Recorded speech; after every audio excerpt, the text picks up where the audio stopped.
We think that life requires lots of effort.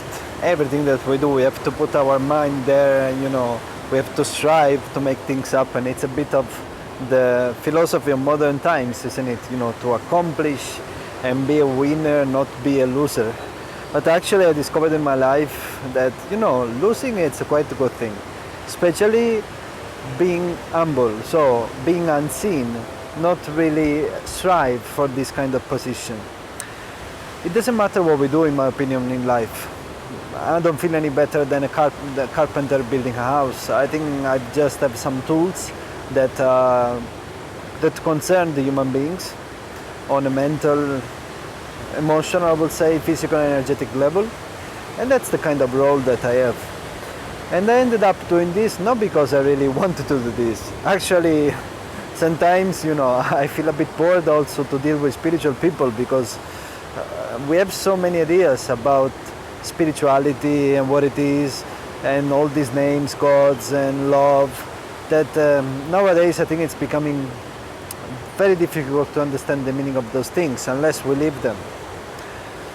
But to truly get to a point where we start to experience a different way of operating in life, something different has to happen in the human being, a different way of being, which is not based only on I like this and I like that, if I do this I lose this, otherwise, I do the other thing and I gain, whether it is money, I gain a relationship, whatever it is. It's a different kind of intelligence that happens when we open to life and when also we are aligned with ourselves in a very practical way. I don't want to go in any kind of philosophical or ideological way of being. As simple as that, if we are truly aligned between what we think, feel and do, then there is no conflict. If there is no conflict, then we can really listen. If we can really listen, then we can listen more than just our mind. We actually realize that our mind is not that trustworthy. I don't trust my mind that much because, it can keep on changing its direction. But in this space of listening, which includes also some level of passivity, I can really listen to something more. I can really feel what I really want to do. Because usually the noise in our mind, it gets ourselves confused.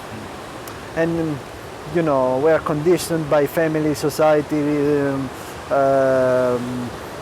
friendship and partnership and relationships that, people tell us what to do and we think that we have to stick to that plan. But actually, personally, I don't see any happiness in that direction because we are not fulfilling what we want to do, what we are, so to speak, called to do without going into some kind of destiny or I'm called to do this, I don't want to go into that direction. But truly listening every moment how I feel about something and being aware of my processes on any level. How is my body while I'm speaking to you? How is in my mind? How are my emotions? Am I speaking truly, openly, free from desire, from gaining, from losing, from liking you, from disliking you? Or I'm trying to be pleasant, I'm trying to fit, I'm trying to compromise, whether it is for fear, in a job situation, work situation, because we don't want to lose the job, whether it is in a relationship, I don't want to break the relationship because, I feel safe there. What am I going to do if I leave? My answer would be there are many other people you can meet, but also meet nobody, so that you can spend some time on your own. And I think that's a kind of a key, spending some time with ourselves, which can be quite unpleasant at the beginning because we see ourselves, how contradictory, how limited, how low our thoughts are sometimes about the way we think, the way we feel, and what we do. But that's the only way. And people who go for the quick fix, such as ceremonies, so they expect some kind of gurus to do the work. Sorry, when you're gonna stop and when you're gonna see that, you go for that thing, you feel great a couple of days, maybe one day, and then life goes back to normal. There has to be a moment when we truly come to a point that we want to finish the job once for all. So finally we can experience and live this life fully. Not as a person, but just life completely.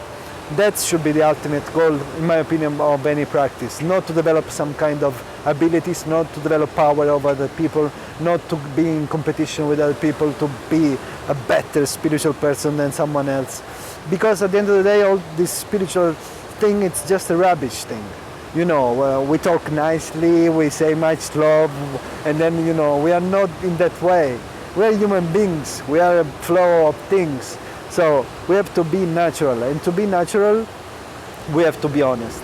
That's the only way. We have to be honest with ourselves, and if we see that there is some work that needs to be done, you know, to do it on your own, to gain some tools, whether it is Qigong, yoga, whatever it is that you find on your way that works, you apply your intention there, when I mean intention, I don't mean some kind of new agey thing. I really mean apply some time, you know, some time, and put that thing under review to see if it really works for you, if there is an improvement, whether it is physical, mental, and emotional.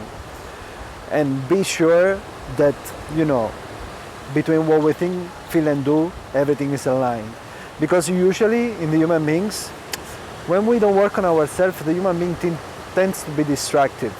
And there is a separation between thinking, it takes a little bit, feeling, it takes a little bit, and doing takes a little bit. But when we are in such a thing as the flow, because there is no conflict inside, things just happen naturally. And we don't care about the result. We don't care about how things will go. Life is tempting, you know, it really tries to pull your buttons. But if you truly manage to touch what I'm trying to say experientially, you will find out that there's nothing to worry, because there's nobody worrying about anything. There is just life taking place constantly. And we know life, it's up and down. Some moment we gain, some moment we lose. That's why striving towards just one direction is no good. And refusing when we lose is no good neither, because we are creating a resistance towards the circumstances and the life that we have. We have to be honest, in my opinion. That's the only key. All the other things, whether it is delegating somebody else, a guru, to make the job for you, that's a process of dependency, which is not going to get us anywhere, because we will feel also that somebody is higher than us or somebody is lower than us. We have to learn to look life horizontal, where, you know, anything that we meet has the same value. But it's quite difficult, because we have many businesses with life. There's so much involvement, you know, we want things to go our way, we want, you know, to have certain beliefs, we don't want to be disappointed. So it's not that easy. But the only way, in my opinion, to come down experientially to that is to touch something and understand something, even intellectually, that stays there all the time, which is our attention, which is our presence, which is the ability of perceiving. That thing is there all our life, has been there, never changed. Even if you investigate yourself, everything outside and inside you, thoughts, emotion changed, but you were always there experiencing them.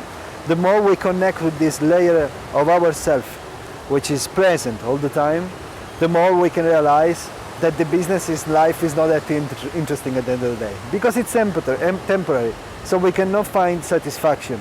And when we try to find happiness outside, it's a low quality happiness, in the sense that happiness is a natural state of ourselves when we are free from conflict, when we are not disturbing ourselves with our thoughts, emotions, expectations, influences, past situation. When we don't bother ourselves, then happiness is a natural state, which is not happiness as excitement. It's contentment, feeling that you don't need something else to be full, because you have it. You have it, and it doesn't have any limit.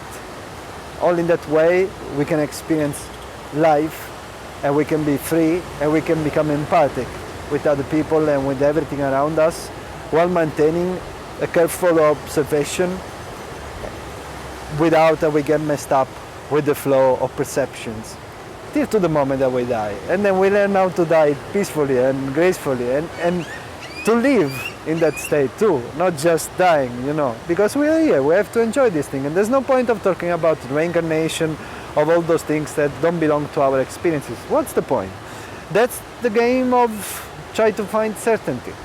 because life is uncertain. So we find a girlfriend, we find a religion, we find the Christ, we find the Buddha, whatever it is, just so we feel a bit better. We know that something is there. But it's not like this. We have to manage to inquire what it is under our control, whether it is physically, mentally, emotionally, energetically, and to find out for ourselves that the only solution once for all, and this is the kind of attitude and message that I want to put outside, because it's endless, this game, otherwise, that there is only one way, in my opinion, to end the spiritual search, to end the spiritual problems, to end the conflicts, which is to solve it, to find a way to make sure that we can be aligned with ourselves in everything that we do, and optimized in the way that our body, mind, energy, emotion are functioning.